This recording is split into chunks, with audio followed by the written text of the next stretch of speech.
समाचार।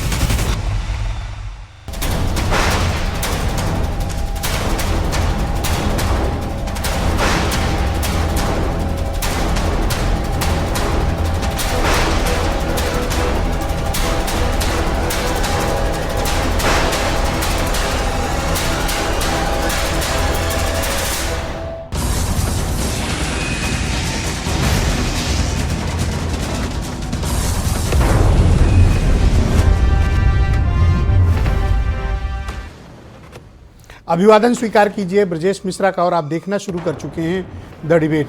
बहनों भाइयों, चुनाव नज़दीक आते आते माहौल में उत्तेजना और माहौल में मंदिर मस्जिद का इनपुट बहुत बढ़ गया है।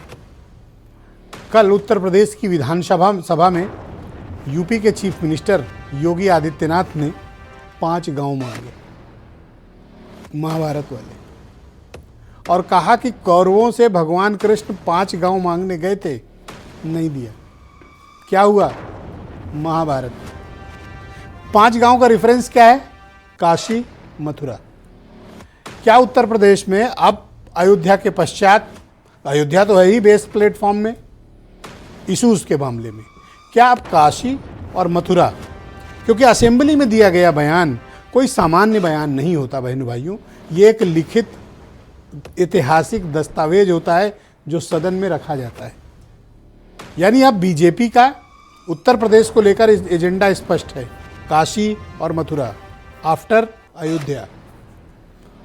अपोजिशन क्या बीजेपी के इस बोल्ड स्टेटमेंट, बोल्ड तरीके से, बोल्ड मामले को, इस प्रकरण को लेकर बीजेपी ने जो रवैया अख्तियार किया है, क्या अपोजिशन बीजेपी के इस रणनीतिक मुद्दे की कोई काट खोज पाएगा या ये मुद्दा हावी रहेगा? क्योंकि इस तरह का बयान कोई सामान्य बयान नहीं है, इसके पीछे बीजेपी की कोई ठोस और सधी हुई रणनीति है। आज चर्चा हम इसी विषय पर करने वाले हैं। बहनों भाइयों, कल आप सब ने उत्तर प्रदेश के मुख्यमंत्री योगी आदित्यनाथ का यूपी के असेंबली में दिया गया वो चर्चित स्टेटमेंट सुना होगा और अखबारों में पढ़ा भी होगा कि उन्होंने विपक्ष की मौजूदगी में, विशेष तौर पर अखिलेश यादव जो नेता प्रतिपक्ष हैं वो मौजूद थे, उनकी मौजूदगी में ये बात कही और गीता का पाठ किया। कहा गीता में ये लिखा है कि भगवान कृष्ण कौरवों के पास गए थे, 5 गांव मांगे थे। यहाँ तो बात सिर्फ काशी और मथुरा की है, हम तो 3 मांग रहे हैं। 3 में 1 मिल चुका है, अयोध्या, 2 बाकी हैं। कहाँ?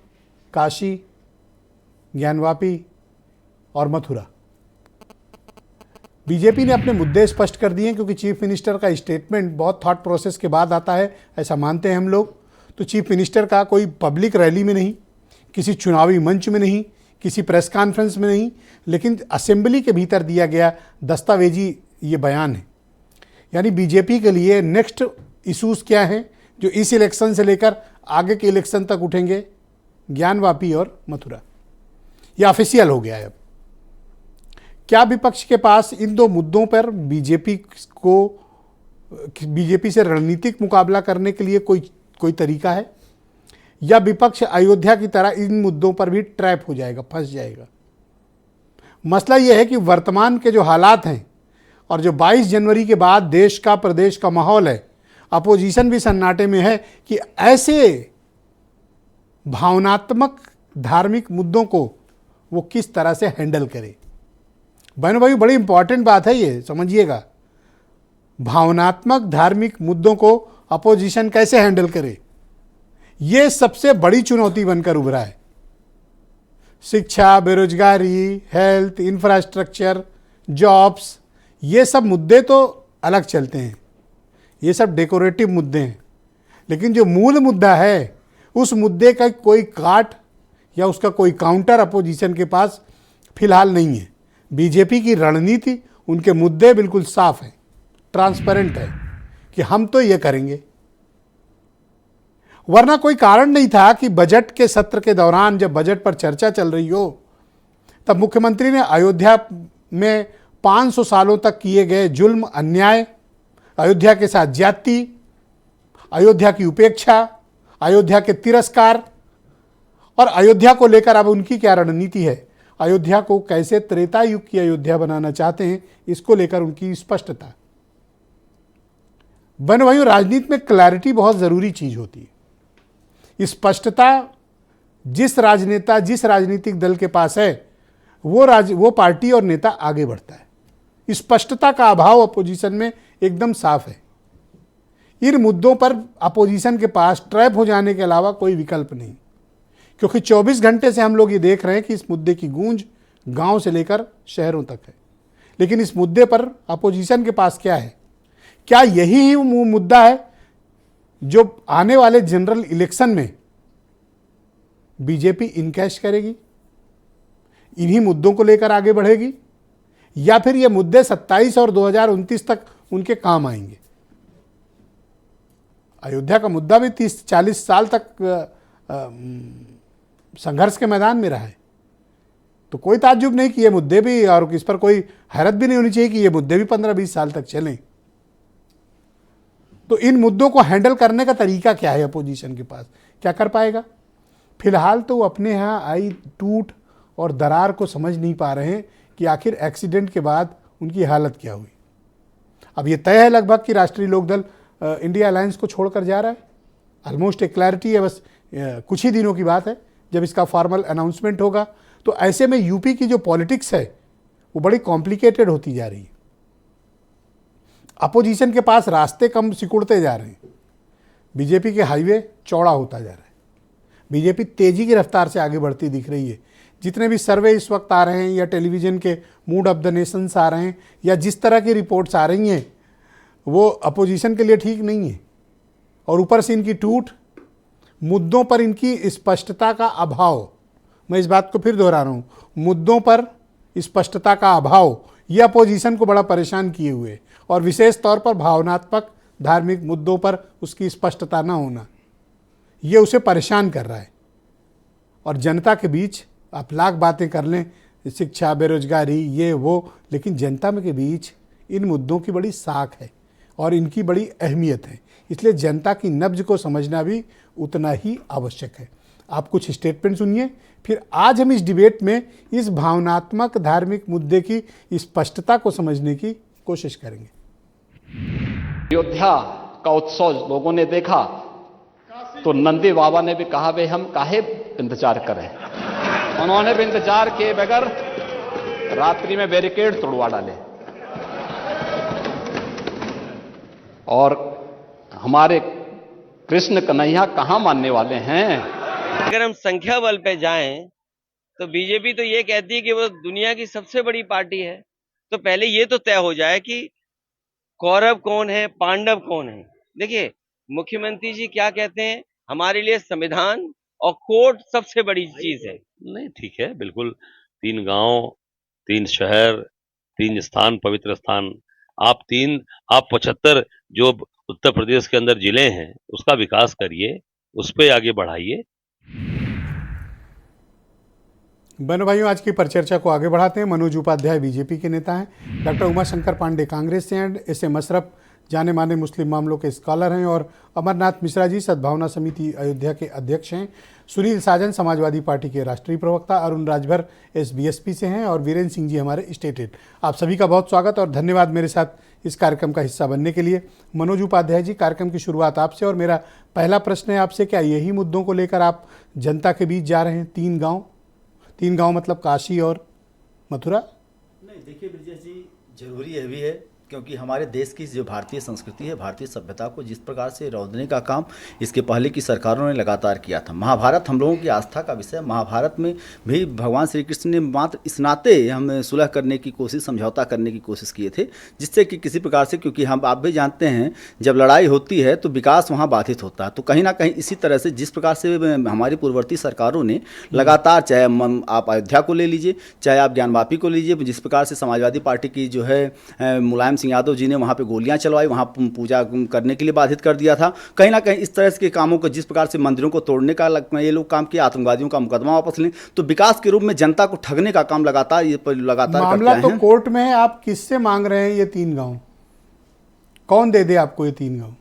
बिल्कुल हाँ, जिस प्रकार से लोकतंत्र का मंदिर होता है विधानसभा के पटल पे, तो विधानसभा हम उस मंदिर में लोगों से अभी भी अपील, जिस प्रकार से अभी अयोध्या का मामला कोर्ट ने, सुप्रीम कोर्ट ने फाइनल किया है, उस फाइनल के बाद भी आप देखते होंगे हमारे समाजवादी पार्टी के अखिलेश यादव जी का बयान आप देखिए, चाहे कांग्रेस पार्टी का बयान देखिए, या जिस भी इंडी गठबंधन का बयान देखिए, सनातन को खत्म करने की बात करने वाले लोगों का बयान देखिए, पूरब से पश्चिम, क्या आप ये चाहते हैं कि मुसलमान आपको आगे आकर ये 3 गांव सौंप दें, आप ये कहना चाहते हैं? देखिए, मैं बिल्कुल चाहूँगा सारे समुदायों के साथ हम इस बात, चाहे अब हमारे सभी विपक्षी पार्टी, क्योंकि सनातन का ये जो 3 गांव है, ये 3 जगह हमारे लिए बहुत ही आस्था का विषय। यहाँ पे ये कोई, जिस प्रकार से मुगल आक्रांताओं ने जिस प्रकार से मंदिरों को तोड़कर उसको सोने चांदी नहीं लूटी, भारतीय सभ्यता को भी लूटने का काम किया, भारतीय संस्कृति ये बताओ कि अगर ये मिल जाए को आगे ब्रजेश जी, ये इंडी डाट गठबंधन वाले लगातार करते आ रहे हैं। एक सवाल का जवाब और चाहिए, अगर ये 3 मिल जाए, एक तो मिल गई, चलो 2 और बची, ये 2 दे दें, फिर तो कहीं देश भर में कुछ नहीं मांगोगे? नहीं, बिल्कुल हम मांगने के लिए हमें ये आपके उससे वो करें, जनता में जो हमारी उत्तर प्रदेश की ये तीनों जगह है, ये हमारी आस्था का विशेष बात। तो यहाँ देश विदेश में यहाँ के जो भक्तों का जो है अपमान करने का काम ये लोग किए हैं। इस नाते माननीय मुख्यमंत्री जी अपने लोकसभा में, सॉरी विधानसभा में, लोकतंत्र के जो मंदिर में ये अपील की है कि कम से कम ये 3 जगह है वो जो है सनातनों को देने का काम। शुक्रिया आपका। मैं सुनील साजन को आमंत्रित करता हूँ इस डिबेट में। उनसे हमारा कनेक्ट नहीं हो पा रहा, हम वापस उन्हें कनेक्ट करने की कोशिश करेंगे। मेरे साथ डॉक्टर उमाशंकर पांडे हैं, उत्तर प्रदेश में कांग्रेस कमेटी के प्रवक्ता हैं। पांडे जी, 3 गांव ही तो मांग रहे हैं, देने में कोई परेशानी है? देखिए ब्रजेश जी, पूरा देश इस बात को समझता है कि बीजेपी मांग क्या रही है। बीजेपी को ना मंदिर से मतलब है, ना मस्जिद से मतलब है। बीजेपी को नफरत की राजनीति से, सत्ता पाने से मतलब है। कौरव और पांडव की बात की जा रही है। कौरव कौन होता है? जिसकी सभा में द्रौपदी का चीरहरण हो, वो कौरव है। और आज उत्तर प्रदेश के तमाम शहरों के हालात देख लीजिए, रोज द्रौपदी का चीरहरण हो रहा है। और ज़्यादातर मामलों में भारतीय जनता पार्टी के नेता, उनके एमएलए, इस टाइप के लोगों के नाम आ रहे हैं। आज उत्तर प्रदेश में योगी जी कहते हैं दंगे नहीं हो रहे हैं, लेकिन जो लोग दंगे में शामिल हो रहे हैं वो किस पार्टी के लोग रहे हैं? किस पार्टी के विधायक को दंगे में सजा मिला और विधायकी छोड़नी पड़ी? तो ये स्थिति है। पूरा देश ये जानता है कि भारतीय जनता पार्टी की प्रदेश की सत्ता हो या देश की सत्ता हो, इन्होंने असफलता के चरम बिंदु को क्रॉस कर लिया है। तो भगवान श्री राम के पीछे इनको छिपना है। मैं एक प्रश्न करना चाहता हूं भारतीय जनता पार्टी से। आप गांव मांग रहे हैं, पूरे देश के हर गांव को आपने 2014 में गोद ले लिया था। फिर आपको किससे मांग रहे हैं? आपके पास प्रचंड बहुमत है, पूरे देश में प्रचंड बहुमत है, प्रदेश में प्रचंड बहुमत है, आप किससे मांग रहे हैं? और जहां तक रही बात माननीय कोर्ट की, मंदिर का निर्माण हुआ किसके आदेश से हुआ ब्रजेश जी? वो माननीय सुप्रीम कोर्ट के आदेश से हुआ। अगर कहीं पर मंदिर मस्जिद के नाम पर विवाद है या विवाद पैदा किया गया है, अगर 3 गांव लेने की दिशा में आगे बढ़ते हैं तो आप उनका साथ दोगे? मामला कोर्ट के अधीन है और कोर्ट ही उसको निर्णय करे। भगवान, मैं तो कह रहा हूं भारतीय जनता पार्टी ने मंदिर के ब्रजेश जी देखिए, ये इस पर देखिए, समझिए बात को। पूरे देश से प्रचंड बहुमत लिया भाजपा ने। क्या विधानसभा में या लोकसभा में कोई कानून बनाकर इन्होंने मंदिर का निर्माण कराया, या माननीय सुप्रीम कोर्ट के आदेश के बाद अयोध्या में राम मंदिर का निर्माण हुआ? इन 3 गांवों को लेकर आप अपनी स्थिति स्पष्ट करिए कि अगर वो लेने की दिशा में आगे बढ़ते हैं तो आप प्रचंड बहुमत इन्होंने इसी नफरत की राजनीति से लिया। लेकिन विधानसभा और लोकसभा में कानून बनाकर अगर इन्होंने राम मंदिर का निर्माण कराया हो तो आज इनकी मांग का मैं समर्थन करता हूं। अगर निर्णय माननीय कोर्ट को ही करना है तो ये फिर ड्रामेबाजी, ढकोसलेबाजी का क्या मतलब है ब्रजेश जी? मैं सुनील साजन जी को आमंत्रित करता हूं। सुनील जी, आप मुझे सुन पा रहे हैं? सुनील जी, मेरी आवाज आ रही है आप तक? हाँ जी ब्रजेश जी। मुख्यमंत्री जी 3 गांव मांग रहे हैं, मतलब कि वो काशी और मथुरा मांग रहे हैं, कोई एतराज है आपको? एक बात कहूंगा, माननीय मुख्यमंत्री जी ने संविधान की शपथ ली है और संविधान जो रास्ता दिखाता है उस पर बात करनी चाहिए, क्योंकि माननीय मुख्यमंत्री जी मुद्दों पर नहीं बात करना चाहते। जिसको संविधान इजाजत नहीं देता वो सारे काम करेंगे, जो इजाजत देता है वो रोकेंगे। अगर संविधान पिछड़ों को आरक्षण दे रहा तो उत्तर प्रदेश में आरक्षण कौन खत्म कर रहा है? वो यही माननीय मुख्यमंत्री जी खत्म कर रहे हैं, यही भारतीय जनता पार्टी खत्म कर रही है। लेकिन आप अगर अयोध्या की बात करें तो अयोध्या का फैसला माननीय सर्वोच्च न्यायालय का है। हम सब लोगों ने माना, पूरे देश ने माना, और आगे भी माननीय न्यायालय जो फैसला करेगा उसको लोग मानेंगे। लेकिन धर्म के नाम पर, आस्था के नाम पर केवल राजनीति करनी, मैं सिर्फ वही बात एक बार दोहराऊंगा कि दो तरीके की पूजा होती है, एक उच्चारण की पूजा होती है, एक आचरण की पूजा होती है। तो पूरी भारतीय जनता पार्टी की सरकार भगवान राम के उच्चारण की पूजा करे, आचरण की पूजा नहीं करे। अगर आचरण की पूजा करने वाले लोग होते तो ये सही रास्ते पर होते।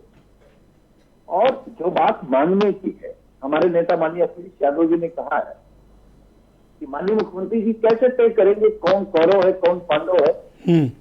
संख्या के आधार पर, चीरहरण के आधार पर, अधर्म के रास्ते पर कौन है कौरव। तो मुझे लगता है कि असली मुद्दे से भटकाना, लोग बेरोजगारी पर बात न करें, महंगाई पर बात न करें। जब आपने ओपनिंग की तो मैं सुन रहा था, आप भी कह रहे थे कि विपक्ष महंगाई की बात करेगा, स्वाभाविक है। हमारे लिए जो असली धर्म है ना ब्रजेश जी, वो संविधान है। लेकिन ये जो धार्मिक मुद्दे हैं जो भावनात्मक रूप से लोगों को प्रभावित करते हैं, इनको भी तो आपको गांव में लोगों के बीच जाकर एड्रेस करना है ना। ऐसा तो हो नहीं सकता कि कोई आपसे ये वाला सवाल ना पूछे, निश्चित पूछा जाएगा। आप क्या जवाब देंगे उन्हें? स्वाभाविक है, पूछा जाएगा, पूछा जाता है, तो हम जवाब दे रहे हैं ना। मैंने कहा ना, भगवान राम के रास्ते पर भाजपा नहीं जा रही। अगर भाजपा भगवान राम के रास्ते पर होती तो गरीबों का उत्पीड़न नहीं होता ना। जो समाजवादी पार्टी कह रही है पीडीए की लड़ाई लड़ रहा है, इस पीडीए का सबसे ज्यादा उत्पीड़न, सबसे ज्यादा अपमान, सबसे ज्यादा फर्जी मुकदमे, सबसे ज्यादा परेशान कौन कर रहा है? यही भारतीय जनता पार्टी की सरकार कर रही है। तो इन मुद्दों का आप सामने से मुकाबला करेंगे या फिर आप अपने मुद्दों पे रहेंगे और इन मुद्दों को आप टच नहीं करेंगे? नहीं, देखिए, हम अपने मुद्दे पर रहेंगे, अपने आंदोलन पर रहेंगे, अपनी विचारधारा पर रहेंगे, अपने पीडीए पर रहेंगे, अपने संविधान पर रहेंगे, अपने डेवलपमेंट पर रहेंगे, अपने सामाजिक ताना बाना जो हिंदू मुस्लिम सिख ईसाई आपस में तो भाई भाई का नारा था देश का, हम उस देश के नारे के साथ रहेंगे। और इनके मुद्दों पर अगर जनता आपसे पूछेगी तो उनको क्या जवाब दोगे? नहीं, ठीक बात है, जनता क्या पूछेगी? जनता पूछेगी कि काशी और मथुरा दे दो, बीजेपी चाह रही है। हमारे हाथ में है क्या? हमारे पास है क्या? हम कौन होते हैं देने वाले? तो माननीय न्यायालय देगा। भाई, असेंबली के भीतर दिए गए स्टेटमेंट, एक राज्य के मुख्यमंत्री स्टेटमेंट दे रहे हैं, तो इसको तो यूं ही स्टेटमेंट नहीं मानते ना। ये तो दस्तावेज हो गया अब तो। नहीं, कोई दस्तावेज नहीं। यही माननीय मुख्यमंत्री जी ने इसी सदन में कहा कि 56 में, 46 में, 86, तो उसे दस्तावेज पर मान लेंगे। क्योंकि भारतीय जनता पार्टी ने के माननीय मुख्यमंत्री जी और मंत्री सब संविधान की शपथ लेने के बाद भी संविधान के खिलाफ में बयान देते। तो मुझे नहीं लगता है कि इनके इस तरीके से बयानों पर अगर उनको कुछ मांगना था तो जो उनसे मांग रहे हैं, पिछले आरक्षण मांग रहे हैं, नौकरी मांग रहे हैं, बहन बेटियां न्याय मांग रही हैं, ये नहीं दे पा रहे। थैंक यू सुनील जी, हमारे साथ जुड़े रहिएगा। कुछ नेटवर्क इश्यूज भी हैं, उन्हें हम ठीक कराने की कोशिश कर रहे हैं ताकि आपकी आवाज़ और बेहतर तरीके से हमें मिले। मैं इस पर चर्चा को आगे बढ़ाता हूँ। सैयद मकसूद अशरफ हमारे साथ इस कार्यक्रम में है, बहुत ही जाने माने स्कॉलर हैं। बहुत शुक्रिया आपका अशरफ साहब हमारे साथ जुड़ने के लिए। जी सर, बहुत बहुत धन्यवाद। 3 गांव मांग रहे हैं, ज़्यादा तो मांग नहीं रहे। देने में कोई परेशानी है? किससे मांग रहे हैं सर? कौरवों से मांग रहे हैं ना। तो वहाँ कौरव, अब या तो कौरव अपोजिशन है या आप लोग हैं। मैं यही कहना चाह रहा हूँ कि किसको कह के मुख्यमंत्री जी मुखातिब कर रहे थे साहब कि कौरवों से कह रहे थे कि हमें 3 दे दो, उन्होंने 5 मांगा था। खुद को तो मान लिया कि पांडु वही लोग हैं इसमें, और मुझे कोई एतराज़ भी नहीं है अगर वो मान रहे हैं। तो ये लोग तय करेंगे कौन पांडे कौन कौरव है। लेकिन मांग किससे रहे हैं ये अखिलेश यादव जी तय करेंगे कि हाँ साहब ठीक है आप दे दीजिए। जब तक संविधान जिंदा है, जब तक कायम है, तब तक हम कोशिश करेंगे उसके जरिए अपनी लड़ाई को लड़ने की। वरना आपके हाथ में ताकत है। इससे पहले भी एक मस्जिद गिरा दी, गिराने के बाद जो चाह किया, आज तक कोई क्रिमिनल उसमें कोई सजा किसी के खिलाफ हुई? तो छीन लीजिएगा। भाई असेंबली उसको में ले पूछा लीजिएगा। गया तो ये माना जा रहा है कि आप लोगों से मांग पूछा कहाँ गया रहे है। हैं, मांग उनको आपसे पता है मांग कि रहे हैं। अच्छा, उनको चलो पता है, वो एक मैसेज साफ दे रहे साफ कह देता हूं, आपसे वो मांग रहे हैं। अपने लोगों को मैसेज दे रहे हैं, वो तो जब चाहेंगे छीन लेंगे। उन्हें पता है कि मुसलमान कितना बेबस है, वो कुछ कर नहीं सकता। वो तो ठीक है, बता रहे हैं अखिलेश यादव जी को भी। नहीं तो क्या कर लेते अगर थोड़ा होते तो? कुछ नहीं कर पाएगा मुसलमान। इससे पहले हुआ कि नहीं हुआ है, मैं यही तो कहना चाहूँ। वो बता रहे हैं कि ये भी हम लेंगे, इसको धीरे धीरे तुम दिमागी तौर पे आदी हो जाओ। और मुसलमान आदी हो चुका है कि ठीक है लड़ाई कानूनी लड़ेंगे, उसके बाद भी हो सकता है कि हम ना बचा पाए। इससे पहले एक मस्जिद गिराएगी, 20-25 लोग उसमें क्रिमिनल उसमें वो इंप्लीकेट किए गए। स्टेटमेंट आपने कौन सुना सा? कि क्या? रात में नंदी बाबा बैरिकेड। अच्छा, ये हुआ क्या था? 93 में एक एडमिनिस्ट्रेटिव ऑर्डर के थ्रू वहां पे जो है पूजा रोकी गई। क्या उसके बाद राजनाथ सिंह की और कल्याण सिंह साहब की हुकूमत नहीं आई? एक एडमिनिस्ट्रेटिव ऑर्डर से अगर रुक सकती है वो, तो दूसरे ऑर्डर से वो चालू हो सकती है। तो यकीन हुआ क्या? वहां आप एप्लीकेशन जाके बजाय नंदी पूजा के आप मांग रहे हैं पूजा की परमिशन, कोर्ट बजाय उसको परमिशन देने को कह रही है कि उसका एसआई सर्वे करा लीजिए। तो सवाल है कि हम लोग खूब समझ रहे हैं कि आगे होगा क्या। पहले भी शायद एक बार किसी टॉपिक में डिबेट थी, मैंने बताया था कि सब जो है एक सेट इकट्ठा होता चला जा रहा है, आखिर में हमारे हाथ वही मायूसी लगेगी जिस तरह से अच्छा, वो कह रहे हैं 3 दे दो, बाकी कोई बात नहीं। फिर हम कौन होते हैं देने वाले? हमने पहले भी आपसे कहा था, एक बार बुलाया था ना, कम्युनिटी से मांग रहे हैं ये। मैं कुछ मुसलमान आए थे ना आपके यहाँ उस टाइम, जो आपने इसके पहले एक प्रोग्राम किया था यहाँ पे, कौन सी पीस थी, मुस्लिम फॉर पीस। हाँ, तो उन्होंने कहा था ठीक है कर लिया जाए। कहाँ गए वो लोग? वो कहाँ गायब हो गए? वो लोगों को तलाश करें, वही लोगों के पास राइट है ये। तभी मैंने कहा था कि मुसलमान मस्जिद का एक लोटा भी किसी को दे नहीं सकता अगर वो मस्जिद है, और नहीं है तो जो उसका स्टेक होल्डर है वो छोड़ दें उसको। ये तो जो वो लोग वहां पे स्टेक होल्डर हैं जो उसकी लड़ाई लड़ रहे हैं, अगर उनको मालूम है कि वो जमीन कसब वो कब्जा करके बनाएंगे तो छोड़ दें। देखिए, लेकिन किसी मुसलमान के पास ये पावर ही नहीं कि वो दे दे। मंशा साफ कर दी है पार्टी ने अपनी। देखिए बीजेपी क्या करेगी, उसके हाथ में सत्ता है, पावर है, ताकत है। हम लोग मजलूम लोग हैं, हमने तय कर लिया है कि अब जिस हाल में भी हमें रहना, भाई भाग तो सकते नहीं, सारे के सारे 20 करोड़ मुसलमान हैं। जिस हाल में चाहे आज संविधान है, कल तो संविधान खत्म हो जाएगा। आप चिंता करिए। सीएम बोले कि हमारी आस्था थी, नीति भी साफ थी और नियत भी बहुत स्पष्ट है। किसकी? मुख्यमंत्री जी ने बोली बात। तो कह तो रहा हूं इसकी आप लोग चिंता करिए कि ये आपकी चिंता हम लोग कर रहे हैं। संविधान नहीं, हमें नहीं, हमें संविधान है तो भी वही हो रहा है। कल को जब संविधान खत्म हो जाएगा तो मुझसे ज्यादा फर्क आप पे पड़ेगा। और अच्छा, और क्या फर्क पड़ेगा? जो चाहे मुसलमान को 2 नंबर का शहरी बना देंगे तो क्या फर्क पड़ेगा उसमें? आपसे बात करने के पहले मैंने अपोजिशन के 2 बड़े प्रवक्ताओं से बात की जी, सुनील जी और उमाशंकर जी, दोनों से बात की। ठीक है। इनमें से कोई आया आपका बचाव करने सामने? साहब कोई आ कैसे पाएगा? ये कैसे आएंगे ये? और किस हम कहते हैं हाउस में बोले तो हाउस में बोलना चाहिए था अखिलेश यादव जी को। जो बयान बाहर आके दे रहे हैं वहीं पे काउंटर करना चाहिए था। क्या आप किसको करो कह के बात कर रहे हैं? वहां कोई दूसरा तो था नहीं। तो ये तो उनको सोचना चाहिए, पॉलिटिकल पार्टी आप चला रहे हैं, जवाब आपको देना है। अब मैं अखिलेश यादव को थोड़ा डिफेंड करूंगा, बैठे सुनील साजन बैठ के बात आएंगे कि उनके नेता ने वहां क्यों नहीं बोला।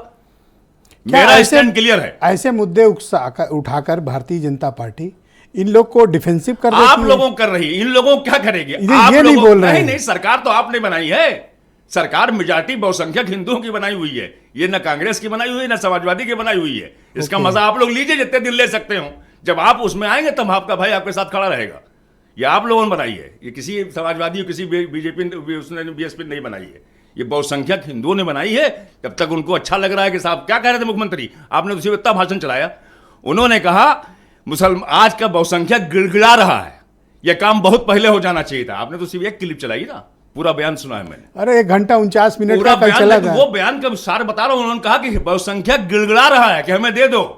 यह काम तो बहुत पहले हो जाना चाहिए था। उनकी मंशा, उनकी नीयत बिल्कुल साफ है। और धीरे धीरे मुसलमान भी ये माइंड बना के चल रहा है कि ठीक है हम कानूनी लड़ाई लड़ेंगे, जीत पाएंगे तो जीतेंगे, वरना जो आपको अख्तियार है जो आपके हक में करिए। ठीक, मैं अरुण राजभर को आमंत्रित करता हूं, एसबीएसपी के प्रवक्ता। अरुण जी आपका स्वागत है। तो ये दे दिया जाए 3, कैसा? अशरफ साहब कह रहे हैं ले लो भाई, क्या कर पाएंगे? देखिए, कोई भी देश अपनी संस्कृति और विरासत को सहेजे बिना समृद्ध नहीं हो सकता। 5000 मंदिरें तोड़ी गई सुना मुगल आक्रांताओं द्वारा। जी की बात 5000 से ज्यादा नहीं। सुनिए हमारी बात, हम भी उसी कैटेगरी में खड़े हैं। एक सेकंड नहीं, उनको बोलने। आज विपक्ष जितना असमंजस स्थिति में खड़ा है, अभी आप 10 दिन पहले तमाम विपक्ष के नेताओं का बयान सुनिए। 22 जनवरी से पहले क्या बोलते थे, 22 जनवरी के बाद क्या बोल रहे हैं, और 10 दिन पहले क्या बोलते थे, 10 दिन बाद क्या। बड़ा असमंजस में है, वो तय ही नहीं कर पा रहे हैं। हम बोले तो क्या बोले। आप सपा के बड़े नेता बोल रहे थे और बड़े बड़े नेताओं का बयान मैंने सुना। वो कह रहे हैं कि हम 11 तारीख को जाएंगे ही नहीं, जब भगवान बुलाएंगे तो हम जाएंगे। उससे पहले तक कह रहे थे सदन में कि माननीय विधानसभा अध्यक्ष जी आप तय करिए तो हम चलेंगे। विधानसभा अध्यक्ष ने तय कर दिए तो जाने को मना कर दिए। तो ये असमंजस जो विपक्ष में आपकी पैदा हो पार्टी गया है, की वो- नीति क्या है? आप इस हक में हैं कि अब तो मैं उसी अब पर आ रहा हूं। मुसलमानों देखिए- से काशी और मथुरा लेकर हिंदुओं को सौंप देना चाहिए, आपकी यही राय है? ये देखिए, हमारी जो संस्कृति है, जो हमारी विरासत है, जो हमारे पूर्वजों ने हमारे विरासत को छोड़कर चले गए और विदेशी आक्रांताओं ने उसको कब्जा कर लिया, वो किसी तरीके से कब्जा किया हो, तो उसको बचाने का समय चल रहा। चाहे वो आप उठाकर देखिए, चाहे सोमनाथ मंदिर का मामला हो और चाहे बहराइच का मामला हो, चाहे अयोध्या का मामला हो, 500 साल तक लगे। यही विपक्ष कहता था, बहुत सारी बातें भगवान राम के ऊपर कहा गया, मंदिर नहीं बनेगा, तमाम बातें कहा गया, लेकिन जो मंदिर स्थापित होने के बाद से जो भावना बनी, करोड़ों लोगों की भावना बदली कि नहीं, इस देश में भी अभी लोकतंत्र जिंदा है, संविधान में अधिकार है कि नहीं, हमें सुरक्षा और आप हमारी भी विरासत इन्हीं बचेगी। मुद्दों के साथ चुनाव में बीजेपी के साथ जाएंगे ना कि काशी और मथुरा ये लेना है, ये आपका भी इशू होगा? देखिए, नहीं, हम देखिए, हम उस विचारधारा की लड़ाई नहीं लड़ रहे, हम गरीबों को अच्छी शिक्षा की लड़ाई लड़ रहे हैं। हम उनको अभी देश तो में आप कह एक- रहे थे कि देश करना एक- चाहिए, अब आप नहीं, कह रहे हैं नहीं, अब शिक्षा। आप सुनिए तो, नहीं, बात वो है, हम भी, हमारे राजा महाराजा सुहेलदेव राजभर कट्टर हिंदू थे, कट्टर सनातनी थे।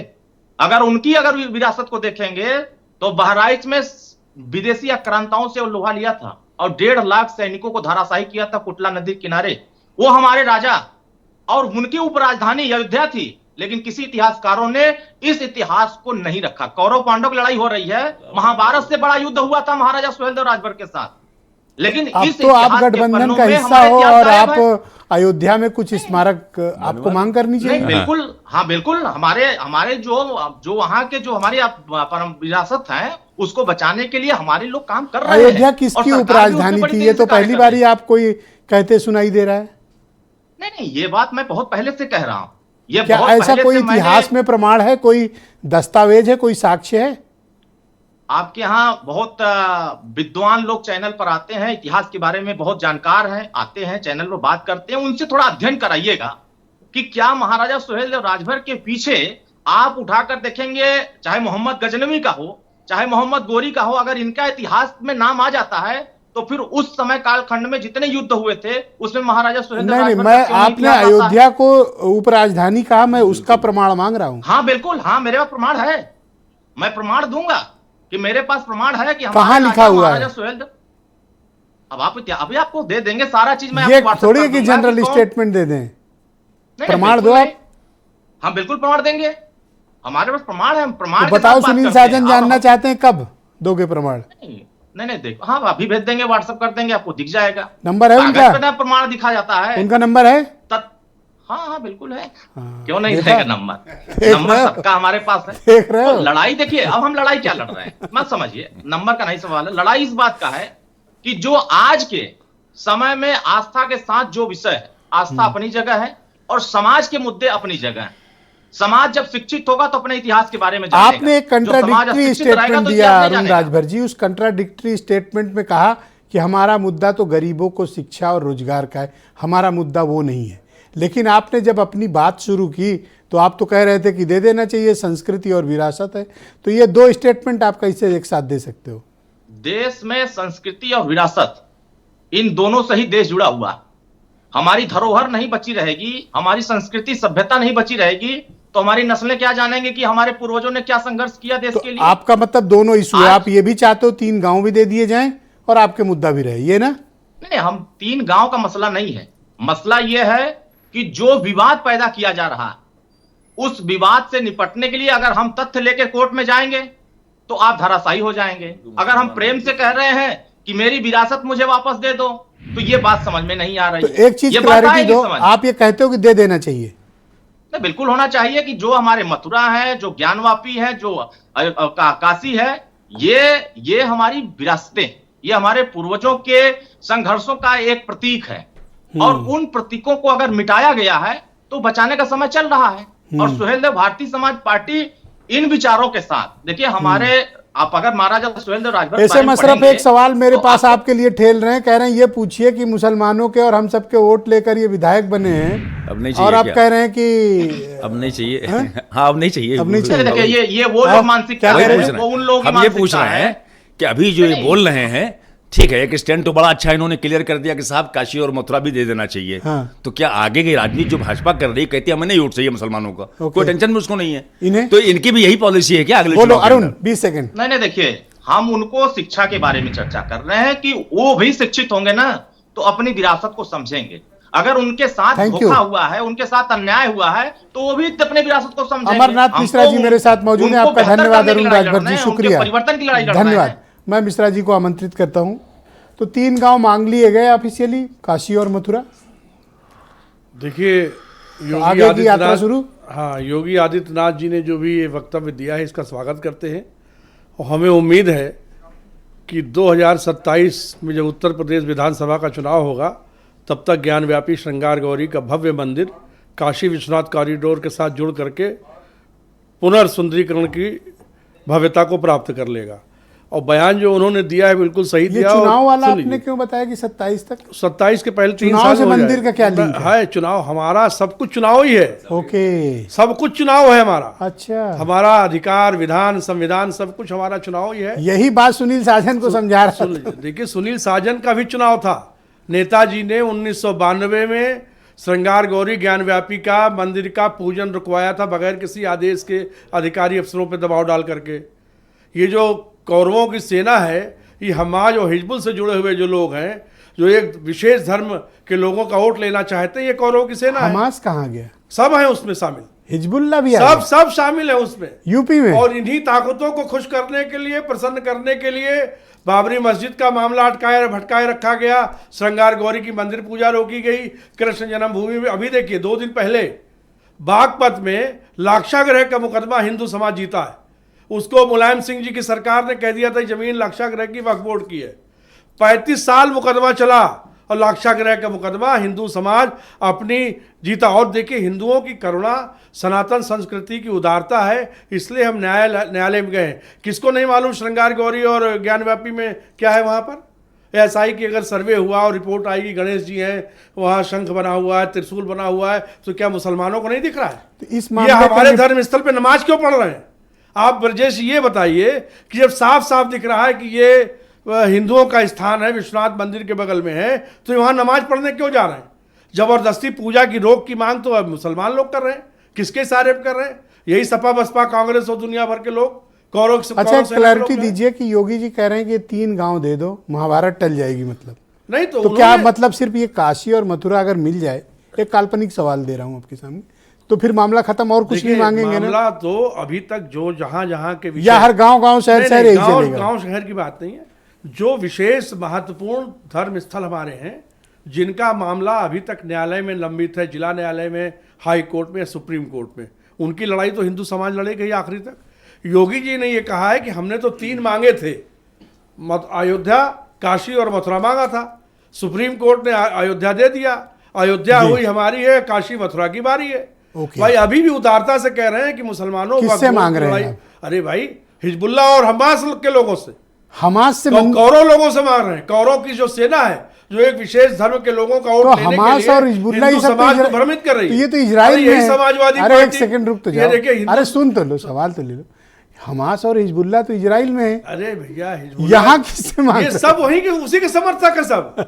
ये सारे जितने भी आप देख रहे हैं धर्मनिरपेक्ष पार्टियां हैं, ये सब वहीं से कंट्रोल हो रही हैं। ठीक, सिर्फ मुसलमानों का वोट लेने के लिए। मनोज उपाध्याय बीजेपी के नेता हैं, उन्हें आमंत्रित करता हूं। क्या हमास और हिजबुल्ला भी आ गया इस मामले में? ऐसी कोई जानकारी है आपके पास?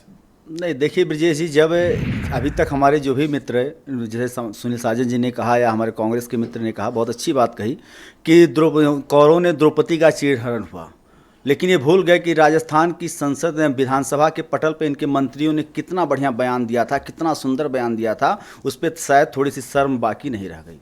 दूसरी चीज़ मैं बता दूं, अभी हमारे सभी लोग चिल्ला रहे हैं, हमारे मुस्लिम स्कॉलर हैं जो योग्य हैं, हमारे सुनील साजन जी हैं, कि संविधान की जो है दुहाई आज होने लगी।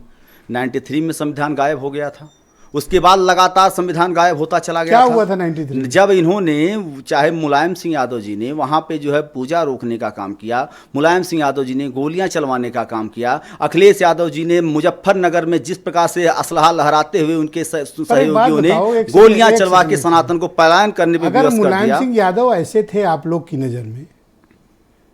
पद्म विभूषण समझते हो, सेकंड हाईएस्ट सिविलियन अवार्ड होता है, भारत रत्न के ठीक पहले वाला, वो आपकी ही पार्टी की सरकार ने दिया है नेताजी को मरणोपरांत। देखिए ब्रजेश जी, बिल्कुल वो देने का हम जो भैया उनको सेकंड हाईएस्ट सिविलियन अवार्ड समाज के प्रति अप्रतिम सेवा के लिए नेताजी को दिया गया, और आप डिबेट में कह गए हो तो हत्या करवाते थे। कर्म मगर हृदय परिवर्तन उनका हो गया था, ये वो आ गए थे। एक सेकंड रुको ना, इनको बोलने दो। देखिए ब्रजेश जी, कर्म ये कैसे मतलब हो रहा है? मैं बता रहा हूँ आपको कि कर्म सबको बताता है। उनका जो कर्म वो था उसको हम बार बार याद दिलाएंगे। उसी कर्मों के बीच में कहीं कहीं देखिए सैफे में नाम आ जाता है कि देखिए वहां तो मंदिर जो है बनवा दिया, हनुमान जी के बड़े भक्त थे, कहीं गरीबों का भी उन्होंने काम किया। परस्त होना कैसे कहोगे अगर इतनी प्रशंसा कर रहे हो? मैं कर रहा हूँ, जहां उनका कुछ जो अच्छे कार्य हैं उसको भी काउंटिंग। मैं बीरेन जी को इन्वाइट करता हूँ, कार्यक्रम में जुड़ चुके हैं, पे उनको पुरस्कार मनोज जी, शुक्रिया। बीरेन जी, 3 जगह मांगी जा रही हैं, और अब तो विधानसभा में अगर मुख्यमंत्री ने कह दिया तो मैं तो ये मानता हूं कि अब तो ये एक बड़ा दस्तावेज तैयार हो गया। बिल्कुल, देखिए जिस तरह से राम मंदिर बनने के बाद पूरे देश में हिंदुत्व को लेकर एक उफान पैदा हुआ है, लोग लाखों लोग लगातार अयोध्या को आ रहे हैं, इससे लगता है कि जो हिंदूवादी आस्था है वो इस देश में बहुत बड़ी संख्या में जागृत की गई है। और उसके जब अयोध्या का मंदिर बन गया तो अब ये उम्मीद बढ़ चली है, खास तौर से भाजपा और संघ के लोगों को, कि अब काशी में भी और मथुरा में भी हम हिंदुत्व की जो पुरानी अतीत की परंपरा और मंदिर रहा है उसको पुनर्जीवित कर सकते हैं। ये एक संयोग है और विचित्रता भी है कि जहाँ जहाँ का मुद्दा चल रहा है वहाँ मंदिर के बगल में हर जगह मस्जिद है। अयोध्या में भी रहा, काशी में भी है और मथुरा में भी है। तो ये भी लोगों को साफ करता है कि जब मुस्लिम आक्रांता आए उन्होंने किसी लोकतंत्र का न किसी संविधान का कोई पालन किया, जो पाया तोड़ा ताड़ा गिराया और वहाँ पर दूसरी इमारतें बना दी। आज इस देश में संविधान लागू है, कानून के हिसाब से काम करने की मजबूरी है। बीजेपी राम मंदिर आंदोलन से पैदा हुई, कई नेता संजीवनी पाकर आगे बढ़े, कार सेवा हुई, बहुत लोग मरे, लेकिन वो हमेशा इस बात को कहती रही कि जब तक केंद्र और यूपी में दोनों जगह सरकार नहीं होगी तब तक हम मंदिर नहीं बना पाएंगे और तारीख नहीं बता पाएंगे। आज तारीख भी बता दी, मंदिर भी बन गया। और संयोग ये भी है कि जो योगी आदित्यनाथ मंदिर आंदोलन में काफ़ी सक्रिय रहे, वो मुख्यमंत्री रहे, उनके राज्य में मंदिर बन गया। तो हिंदुत्व का एक वो पूरे राष्ट्र में, आप कहिए पूरे देश में, दुनिया में एक बड़ा चेहरा हिंदूवादी नेता के तौर पर उनकी जो छवि है वो और पुख्ता हुई।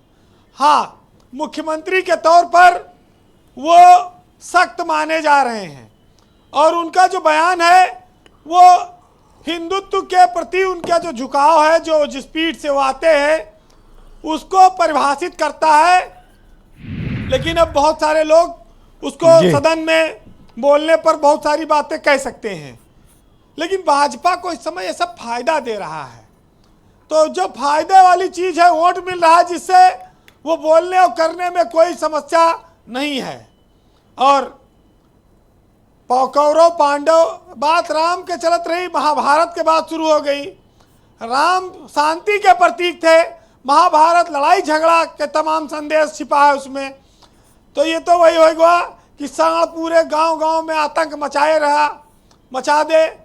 अभी तो जनमानस में जो जश्न का माहौल है उस राम मंदिर का आनंद लेने दीजिए। 2024 का चुनाव भाजपा इसी आनंद में सराबोर करके जीत कर आगे बढ़ने जा रही है और आगे के लिए भूमिका तैयार कर रही है। पहले पार्ट 1 आया कि मंदिर वहीं बनाएंगे, फिर पार्ट 2 आ रहा है कि डमरू वहीं बजाएंगे, पार्ट 3 आएगा कि बांसुरी भी हम बजाएंगे। तो ये अभी सब एक एक पार्ट आने वाला है जी। और बीजेपी शायद ये चाहती है कि मुसलमान अब इन तीनों मुद्दों से खुद ब खुद पीछे हट जाएं और सौंप दें। यह भी कहा जा सकता है कि इस देश में बहुसंख्यक हिंदू भावनाओं को सम्मान देते हुए मुसलमान इन मुद्दों से पीछे हट जाएं। अब ये संदेश है कि दिमागी तौर पे तैयार रहो। अयोध्या का उत्सव चल रहा है, मंदिरों के लोग की चर्चा है और जिसका सब कुछ इसी पर निर्भर है वो तो धार देगा ही। देखिए, लेकिन हमारे यहाँ धर्म का बड़ा महत्व है। बैठे हैं मिश्रा जी हमारे, अयोध्या से इनका रहा है, लेकिन धर्म के साथ साथ हमारे समाज में बहुत सारी चीजें हैं जिन पर और काम होना चाहिए। जी वीरेंद्र जी, आज भी हमको पाखंड, अंधविश्वास, छुआछूत, जातिवाद, अन्याय, अत्याचार, गरीबों के शोषण जैसे चुनौतियों का सामना करना पड़ रहा है। धर्म के साथ साथ सरकारें इनका भी उत्थान करें, क्योंकि एक ओर रामचरितमानस और अयोध्या की मंदिर की सफलता का दौर चल रहा है, दूसरी ओर स्वामी प्रसाद मौर्य का प्रवचन चल रहा है। तमाम बातें कहने के बावजूद सपा के नेताओं के वो मान नहीं रहे हैं। जो कुछ बनना बिगड़ना था वो भी नष्ट कर दिया है।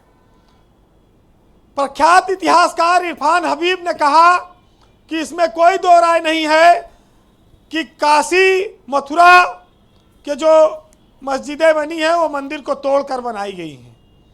बहुत सारी चीज़ें ऐसी बताने लगे हैं लोग जो इतिहास में, तारीखों में दर्ज हैं।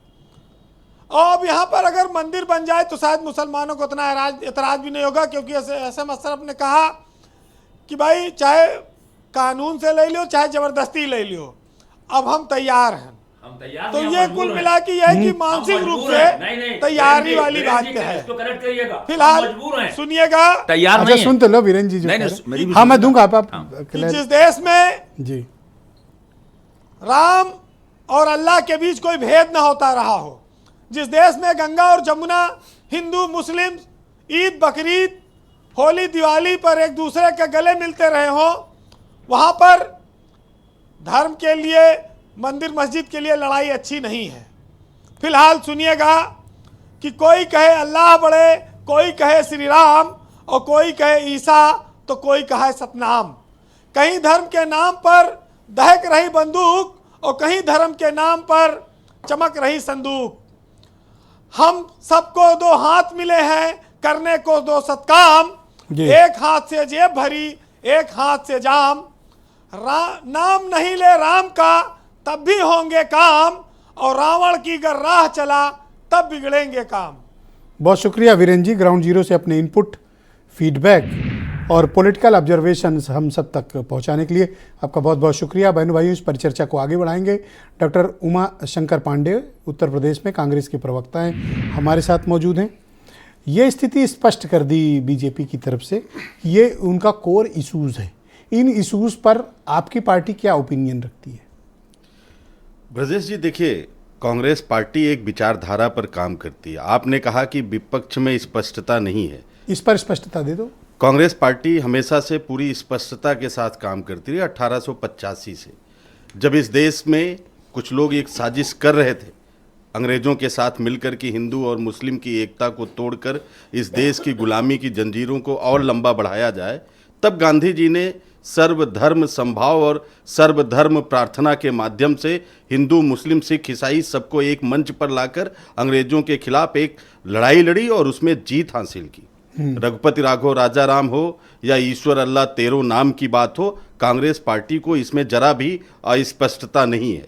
इस देश का जो विकास है वो देश का मुद्दा है, और जो आस्था है वो हमारा व्यक्तिगत आस्था का विषय है। अगर कहीं आस्था में डिस्प्यूट है, उसका निर्णय माननीय कोर्ट है, माननीय कोर्ट करेंगे। आप ये चाहते हैं कि इस मुद्दे का निपटारा कोर्ट के माध्यम से? वो तो हो रहा है, वो हो रहा है। मैं तो कह रहा हूं, अगर भारतीय जनता पार्टी ने प्रचंड बहुमत हिंदू आस्था को भड़काकर हासिल किया और उसमें उनका कोई योगदान है तो बता दें, या तो वो ये कह दें कि उन्होंने माननीय सुप्रीम कोर्ट के माध्यम से निर्णय करवाया, तो मेरे पास उसका दूसरा तर्क है कि 2011 में भी निर्णय आया था, उसमें भी रामलला विराजमान को वो जमीन मिली थी।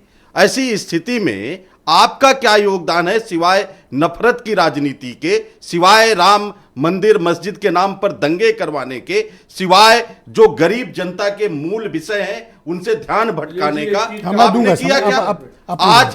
आज जो एनसीआरबी का आंकड़ा कंप्लीट करें, वो 10 सेकंड बता और। रहा है कि हिंदुस्तान में प्रत्येक 1 घंटे में 2 बेरोजगार आत्महत्या करने को विवश हैं। अभी मैं देख रहा था जो निर्मला सीतारमण जी ने कहा है कि वो 7वें अरे आप कहाँ मंदिर मस्जिद से चले गए उधर? सुन लीजिए ब्रजेश जी, ये मूल कहाँ विषय चले है। गए आप? राम राज्य की क्या परिकल्पना थी कि मांगे बारी 3 गांव दे रहे हो कि नहीं, ये बताओ पहले। ये राम राज्य दे रहे हो कि नहीं दे रहे हो? करवाना चाहते हैं। ओके, मैं नफरत फैलाकर सुनील सत्ता की साजन, राजनीति थैंक यू, करना बहुत चाहते शुक्रिया हैं। सुनील साजन जी।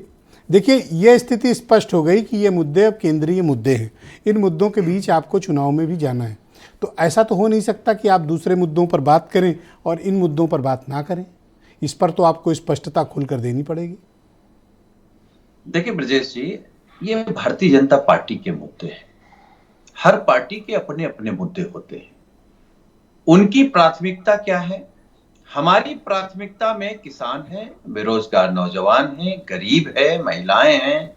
हम चाहते हैं कि अच्छी शिक्षा हो, अच्छी दवाई का इंतजाम हो, रोजगार के इंतजाम हो, और ये देश संविधान से चले।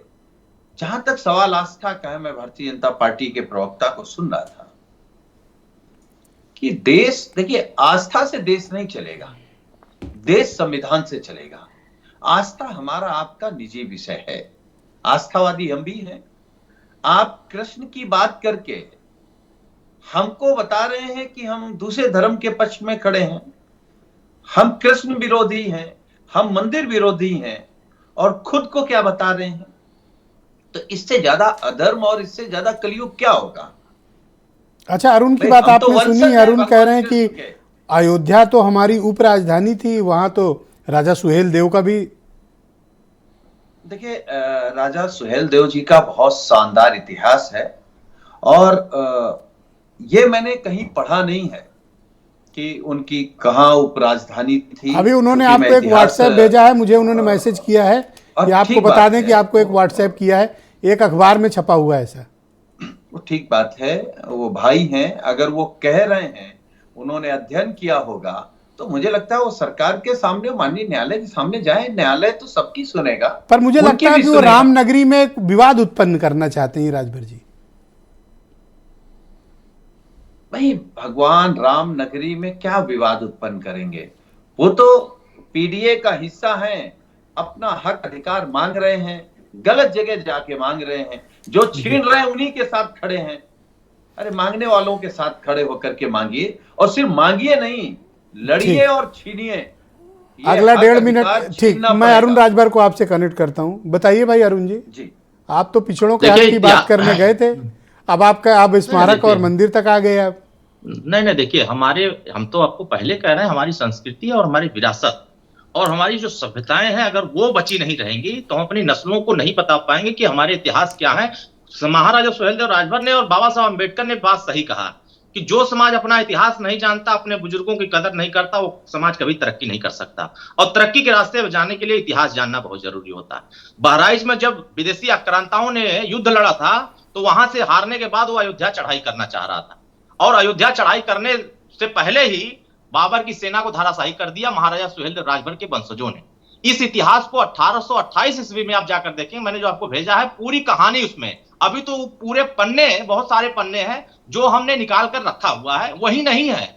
आप अयोध्या, तो आप क्या चाहते हो कि सरकार क्या करे? अब चलो, इतिहास है, आपकी बात मैं मान भी लूं, तो अब क्या किया जाए? उस पे हमारे विरासतों पर काम हो रहा है। चित्तौड़ा झील को सुंदरीकरण कराया जा रहा है, नानपारा मैदान को पूरे पर्यटक स्थल घोषित किया गया है, बहराइच में भव्य स्मारक बनाया जा रहा है।